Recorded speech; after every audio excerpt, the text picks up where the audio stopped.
ជំនួសទៅដល់គ្នាពីខ្ញុំវិជ្ជាបណ្ឌិតសេងថាវិទ្យាជាវិជ្ជាបណ្ឌិតឯកទេសផ្នែក support សុខសាស្ត្រនៅក្នុង Charming Clinic ក៏បានបញ្ចប់ការសិក្សាមកពីប្រទេសបារាំងនិងទីក្រុងប៉ារីសផ្នែកដាំសក់និងផូតវីកំភ្លីមកផ្ទះហើយនឹងខ្ញុំនៅតែលើកប្រធានបទដែរទាក់ទងជាមួយនឹងការចាក់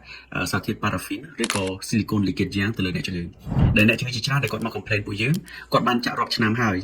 គាត់ក៏បារម្ភពីបញ្ហានានាដែលគាត់បានចាក់ទៅលើតំបន់មុខឬក៏តំបន់អវយវៈឬក៏ដង្ទ្រូងឬក៏កន្លែងផ្សេងៗដែលគាត់ចាំបាច់កាលពីមុន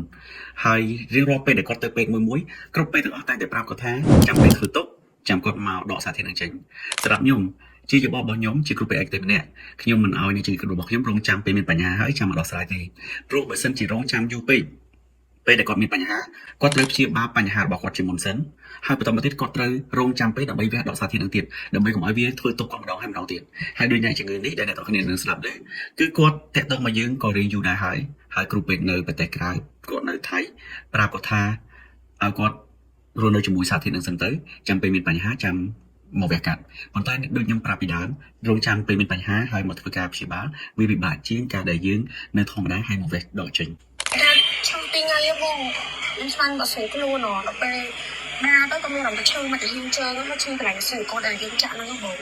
តែជាធម្មតា Charming Clinic អត់ដែល recommend ឲ្យអ្នកជំងឺមានបញ្ហាហើយចាំមកធ្វើការវះកាត់ទេព្រោះពេលដែលមានបញ្ហាយើងព្យាបាល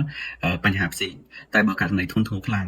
អាចមានជា formation purulent មានខ្ទុះឬក៏អាប់សាយនៅតំបន់នោះធ្វើឲ្យអ្នកជំងឺមានហានិភ័យដល់អាយុជីវិតរបស់គាត់ទៀតដូច្នេះបើសិនអ្នកទាំងគ្នាមានបញ្ហាចាក់សារធាតុណាមួយដែលចាប់ពី2ឆ្នាំអត់រលាយឬក៏អ្នកទាំងគ្នាដឹងផ្ទាល់ថាជាសារធាតុ paraffin ឬក៏ silicone liquid ហ្នឹងអ្នកទាំងគ្នាអាចមក Charming Clinic ដើម្បីវះដកសារធាតុរាវហ្នឹងតែម្ដងលើពីហ្នឹងបើសិនជាអ្នកទាំងអស់គ្នាវះដកហើយ Charming Clinic តែងតែ recommend ឲ្យអ្នកទាំងអស់គ្នាទៅថតម្សាទៀតដើម្បីប្រកបជាថាសារធាតុនឹងអស់ពីខ្លួនអ្នកទាំងអស់គ្នាទៅ Charming Clinic ជួសជុលឲ្យអ្នកទាំងអស់គ្នាត្រឡប់មកដូចដើមវិញ